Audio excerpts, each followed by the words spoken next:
تذكر يوما كنت تعانق دمعة الفكر تناجي الله في صبر وترجو رحمة تسري.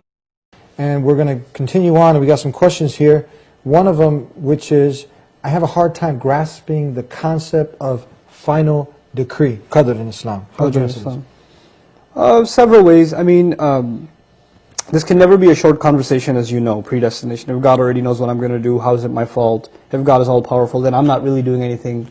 Somebody else. And if someone has a hard time understanding that, you know, if it's the first problem, if God's under complete control, then I can't be held responsible. If somebody was having a conversation like that with me, the first thing I'd do is slap him.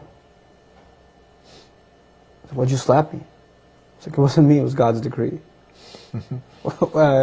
You can't blame me for that because it was predestined. That wouldn't work. Would they buy that? Would they be happy with that? No, not at all. No.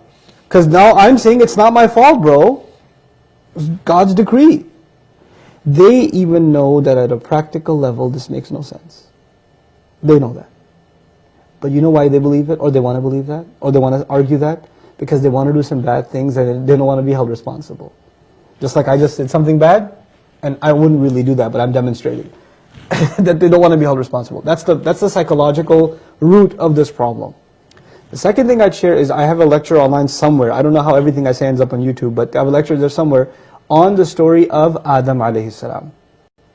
Because the Quran does not make a chapter out of decree. Rather, the Quran teaches the lessons of decree from the story of the first human being, teaching us that if there was any human being that had the right to ask, hey, you already knew I was going to end up on earth. What do you mean I ate from the tree as punishment, I got to go on the earth? You already knew all of that. If there was any human being who could have argued God's decree is entrapment, who could it have been? Adam alayhi salam. We learned the solution to this problem in the Quran from Adam alayhi salam, and his story says that a careful study of his story little by little is very important. And at the same time, you know what Shaitan said? Oh, you planned this whole thing against me. You made me slip. So the one who says God decreed me to slip is who? The devil. The devil. The one who says I was the one who was wrong. رَبَّنَا ظَلَمْنَا أَنفُسَنَا. We wronged ourselves. Not God wronged us, we wronged ourselves. If He doesn't forgive us and show us mercy, we'll be from the losers. The one who admits his own fault is Adam. The one who refuses to admit his fault and says it's God's fault is? The devil. The devil. That's what we're learning in the first human being story. No surprise, they call this the oldest problem in philosophy. The devil wants to continue what his failure, he wants to inject that virus into us. It's the oldest problem in philosophy because that's Shaitan's problem. Predestination was Shaitan's problem, you know.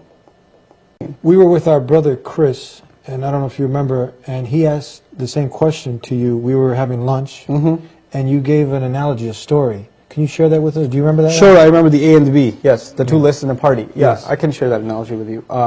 That's actually the way my teacher explained it to me, because I used to have the same question, and you know, different people are satisfied different ways. I was satisfied with that explanation. He was satisfied with that also, yeah. Okay, so I'll share it with you.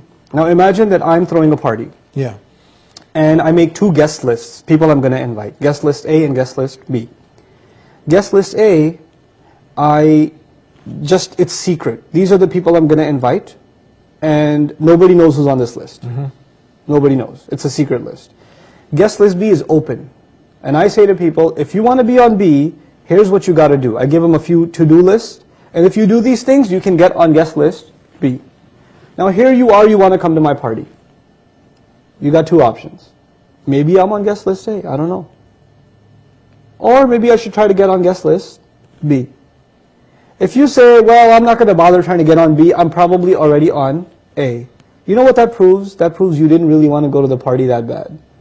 Because you're gambling, aren't you? But if you say, you know what, maybe I am on A, but maybe I'm not. But I really want to go to this party. What should I do? Whatever tasks there are to guarantee my spot on guest list B. This is basically how guidance works, predestination works. Allah decides who's going to go to hell and who's going to go to heaven. There's a secret list. But there's also an open list. Do this, you get on guest list A.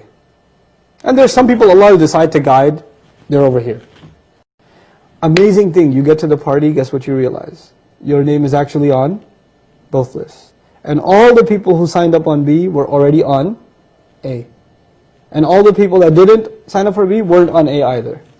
Meaning Allah mysteriously guides some people, but those are the people that do the right things anyway. Allah mysteriously decides some people don't deserve guidance. Well, you know what? They're the ones who actually don't do anything to deserve guidance anyway. So both of those things, in philosophy you could say it's God's will and human effort. They come together in Islam. They come together. And the way they come together in the Qur'an, where this whole thing comes from, is actually one word in the Qur'an. It's in the Fatiha. Iyaka nasta'in. We say the word Iyaka nasta'in, which translates your help we seek, or only your help do we seek. I'm sure you've heard that translation before. The word nasta'in in Arabic is important here. Different kinds of asking for help. I'll very quickly explain. If I had a flat tire, and I sit in the car listening to the radio, you walk by and say, hey buddy, could you help me change the tire please? I'll pop the trunk for you. And I sit in the car while you're changing my tire. That's asking for help, but that's a pretty retarded way of asking for help. Now imagine I had a flat tire, I got out myself, I pulled out the jack, I'm trying to crank up the car, but I'm not strong enough. You walk by and say, hey Eddie, you look like you work out, come on, help me out over here. I put effort in, and then I asked you for help. That's called nasta'in. Asta'inuka, I'm putting effort in already, and now on top of that I'm asking you for help. You know what we learned from that? The only time you and I have a right to ask Allah for help is when we do what first? Put effort in. If we don't put effort in, we have no right to ask God for help. This is what Allah does over and over and over again. The companions go all the way to the Battle of Qadr. The angels arrive after that. The angels are not there ahead of time saying, hey, we've been here since 3 o'clock, where you guys been? No. You got to make the effort first, then the help arrives. What happens with Ibrahim a.s.? He's thrown in a fire first, then it's cooled. Human effort first, Allah's help later. But both of those things come together. And that's essentially what predestination is. Once you put the effort in, Allah's decree is that you will be guided.